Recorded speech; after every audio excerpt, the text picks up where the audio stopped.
It's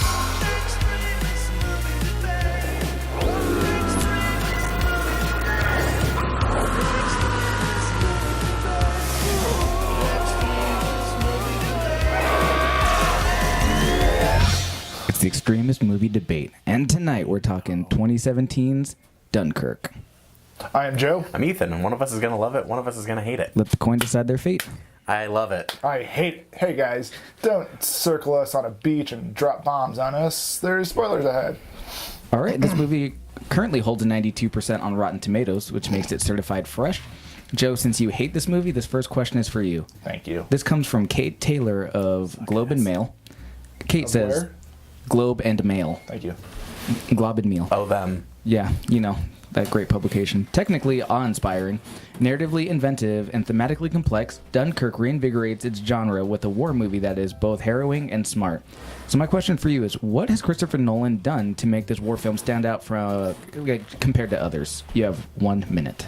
Nothing, actually. I mean, that's the problem, is it's another war movie. But what Christopher Nolan does, since he likes those, like he made Inception, which plays with time and the timeline.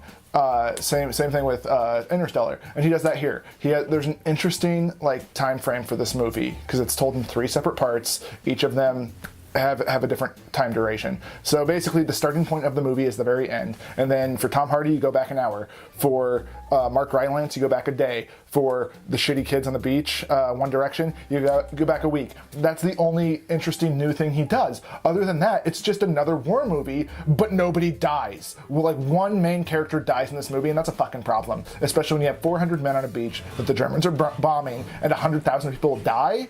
Sure, they saved 300,000. That's great. I mean, it's a very inspiring story. It's a very inspiring event. But the fact that 100,000 people die and we don't see any of the main characters die is pretty irritating. Okay, I think I'm going to stop you there, Joe. Ethan, you have 30 seconds to respond. I think it's a testament to the movie that you can't think of main characters that die, and it's because this movie has so many just faceless, nameless characters in it. You don't know anybody's name in this except George, the kid on the boat who dies. So, yeah, you know, you've got Tom Hardy. Great, he's got an arc and he'll whatever. I don't want to spoil everything, but it's important to know that shitloads of people in this movie do die all over the place, and everybody is just very matter-of-fact about it, and that's how I feel like it would be in that situation. Nobody's going to say, oh, hey, what's your name, what's your backstory, let's listen to this record. Okay, thank you, Ethan. I have to stop you there. Joe, you have 15 seconds to respond. But that's the problem, is there's no emotional punch to this movie. It's a very sterile, Ridley Scott type of movie when you don't have any emotional, punch to it. So when you just see faceless people die, you're just watching faceless people die, and you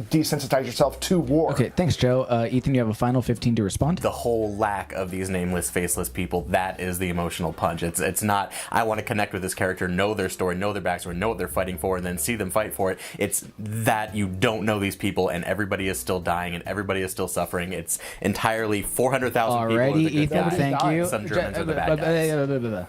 Quiet. Ethan, this next question is for you. This comes from Armand White of the National Review, so strap in. Armand says, Preening for fanboys in 70mm, Nolan's vast, clear views of dull to horrific killings, plus amped up artillery sound effects, and are no different from what he did in his Dark Knight trilogy. Do I agree with Armand White? Like Michael Bay's fantasy Pearl Harbor, Dunkirk uses history as a pretext to show off the director's fascination for calamity. So my question for you is, how did Christopher Nolan integrate the horrors of war into the film to make a humanizing story as opposed to a run-of-the-mill bloody war film? You have 1 minute. I think it's really important when you're making a war film to not over-stylize and to actually have the sounds as they would be, and not throw in horrible musical cues. It's moments of this movie, like when Tom Hardy is flying, trying to line up another gunner ship plane. Oh my god. But the horizon is just rocking back and forth, and I'm just thinking Kenny Loggins could be playing right now, and thank God that it isn't, because this movie is just quiet. You hear the lull of the engine, and you hear some gunfire, and every once in a while it cuts to the outside, and you'll hear a big explosion. But it's there's a weird sort of calm to it in the destruction, and that's where this movie shines, is that contrast. It doesn't have, everybody says Hans Zimmer's score is so great. It's just a bunch of high-pitched, resonating chords. It sounds a lot like Johnny Greenwood in There Will Be Blood. And in that, you just have this sort of sustained terror in this movie that carries it so far, because it's important to not focus on that Okay, thank you, Ethan. Joe, you have 30 seconds to respond. Yeah, you have Hans Zimmer's just slow drone, just like he did in Interstellar. Just essentially a single note throughout the entire thing, which can build tension, and which does build tension for about the first 20 minutes, and then you realize, like, oh, that's all the tension we're going to get in Dunkirk, and now it's just going to stay one note throughout the entire thing. We're going to hear some explosions here and there, but overall, it's going to be a bunch of faceless people that we don't care about dying, and everybody we do care about, they're going to live. So it's giving us this wrong perception of what war is. Okay, thank you, Joe. Ethan, you have 15 seconds to respond. I'm not, look, if anybody's against Hans Zimmer in this room, it's me. I do not like that guy at all, but I'm just saying that he was able to practice a tiny smidgen of restraint in this movie, and that is why this movie excelled, because it doesn't just all right, go Joe, you have a final 15 to respond. Yeah, it's Hans Zimmer took a boring movie and made a boring score, and it just makes it all boring. So it's very cohesive and consistent. Well done, Hans Zimmer. All right, well, I'm going to give you guys 4 minutes to discuss and go. So do you think it's boring just because you don't have, like a main character's name, and you don't understand where the family is back home, how his parents were to him, what he's fighting for? No, because this whole movie is about survival, which is fine. You can make a movie about survival, but the fact that it's misleading to the nature of war when you have these main characters that you eventually attach yourself to, and then none of them die. Because at the end... How many wars have you fought in? This was a big problem of mine, is at the end, when there's the oil in the water, and you see one guy under the water, underneath the oil, while everything's on fire, and like that's building up tension. You're like, that's the main character. That's the main character. If he hits, I was never thinking that, because the only character in this movie that I recognized is One Direction, and so it doesn't matter if he hits the surface or not, because he's just another character that I either just want. Because you have face blindness is not like that's not everybody else's problem. Just because you thought everybody looked the same in this movie, everybody is a white 18-year-old with brown hair. Let me finish this thought, and then you can yell for 3.5 minutes and just do your old man drum. Great. So basically, you're watching this kid that you're led to believe is the main character underneath the oil. And false. Then, no, not false. Great. So you see him, and then you see them trying to pull somebody up on the boat. So there's a lot happening at once. And then this person comes up, catches fire, and starts dying this horrific death. And then it cuts to them pulling the main character on the boat. So you see his face come out of the water. So you're like, oh, he's not the one that was under the oil. So that's great. I feel happy now that the main character is not dead. But that doesn't take away from the fact that they used this nameless person's life as a plot device to build tension, to make to fuck with the audience's emotions, basically, because we didn't want the main character to die. Very manipulative. I did not get that at all from the movie. Well, then you didn't watch the movie correctly. A whole group of people that were in danger, and I saw some of those people escape that danger, and that's ultimately like what I liked about this movie. Is like I said before, and you were yelling over me, is it's essentially the antagonist of this movie is 400,000 people trying to get to another place. How is that the antagonist? Or the protagonist of this movie. Sorry. The protagonist of this movie is 400,000 people trying to get to a different place, and so it's like some of them live, some of them die, but ultimately I'm just trying to see all of them get out of this situation. And so if anything bad happens to them, I feel that tension. It doesn't matter who they are. I feel bad for them. If anything good happens to them, I feel happy for them. It doesn't matter who they are. See, and that is ultimately this movie. It's like the whole thing the is first scene of this circumstantial. movie. The whole thing's circumstantial. There's no characters involved with that, and that makes for an interesting, emotionless movie because you're you're essentially watching a History Channel documentary. The characters are like the scene. This situation. So it's a scene. It's not a character. It's still not a character. It doesn't hold an emotional punch. It doesn't. And the people that you recognize all live, and it works out for them. Those are not people that I recognize. Maybe this is why I like the movie. Jesus Christ, how did you not recognize the Because they're white kids with brown hair that speak with English accents. Honestly, if you don't recognize the main three characters, Henry Styles, French kid who looks like... Do you know their names?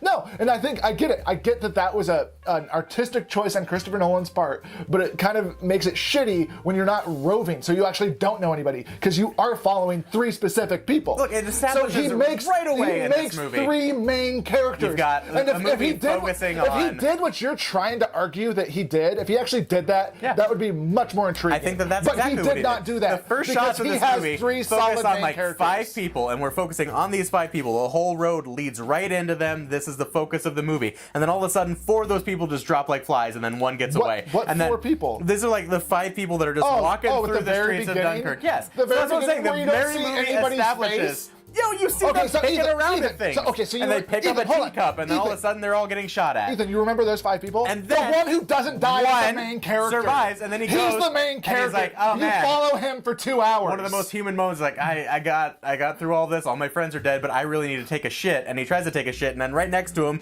is a guy burying his friend. So he's like, I'm not burying his friend. He's stealing his boots. I'm not going to take a shit. With that note, what did you guys really think of the movie? It's good. I loved it. Yeah, no, it's great. I loved it. There are criticisms of it that I feel are halfway valid, but like I don't need those character backstories. I really. See, that's the thing. I don't give a shit about the backstories. Yeah. But it did bug me that none of them died, because I do think that's misleading and emotionally manipulative when you have these 3 main characters and everything works out for them. But isn't it like, you've got 400,000 people and 300,000 of them survive? Isn't it just perfectly plausible that they just, let's focus on these couple that survived? Sure, and tell their story. No, it's perfectly plausible, but I think it's misleading for the horrors of war, because it glorifies it essentially. In my opinion, I'm sure people will disagree. And no, I have not been to war. But we've been brought up to just really love that scene where all of a sudden Adam Goldberg gets slowly stabbed. I don't love that. I think everybody but like that is the brutal. scene. Like that is the brutality of war. Like that is kind of our bar. I feel like that's what we've grown up with in this generation. But that's kind of the thing. Is like people will cite Saving Private Ryan as one of the top 3 war movies, and in a platoon of 9 people, 7 of them die, or 8 of them die. Like they all die, and I think that's the reality of it. So I get that Dunkirk is a movie about survival and about like hope, but I feel like it seemed a little misleading. If you have those people die, then what is different about this movie than Saving Private Ryan, than Band of Brothers? Just to show this group of people and a good percentage of them die. What statement is this movie making? So you're saying this movie's transcending the war genre because people don't die in war? I'm just saying that this movie's trying not to do all of the war tropes. But like this movie is a war movie. Like there are the war, like the war tropes exist because war is a messy, horrible place. But yeah, can't you get beyond those tropes though? I don't think so. I feel like if you dare do something outside of that established realm, then all of a sudden, I wanted that kind of thing. Like it's just we want something different. We're always whining that we want something different, and if somebody does something different, we feel like that was cheap or that was a cop out. Well, it feels inauthentic. With this, that's my problem. Sure. What would you guys rate the movie? I would give it a 7 out of 10 because I did really like it. I liked how he played with time. It took me about halfway through the movie to realize what was happening. Wonderful editing. Really? Oh yeah. It wasn't until you see Cillian Murphy on the rowboat, and I was just like, wait a minute. It wasn't hour number 1. It was 1 hour. Like I felt so dumb. But yeah, it took me a long time. Yeah, the title cards kind of give that one away. It gives it away. But I was just like, that must be some weird British thing. No, totally my ignorance. So I did really like that. I thought this was a really well done movie. That was my one big problem with it, what I just yammered on for 15 minutes about. So 7 out of 10. A lot of thunder.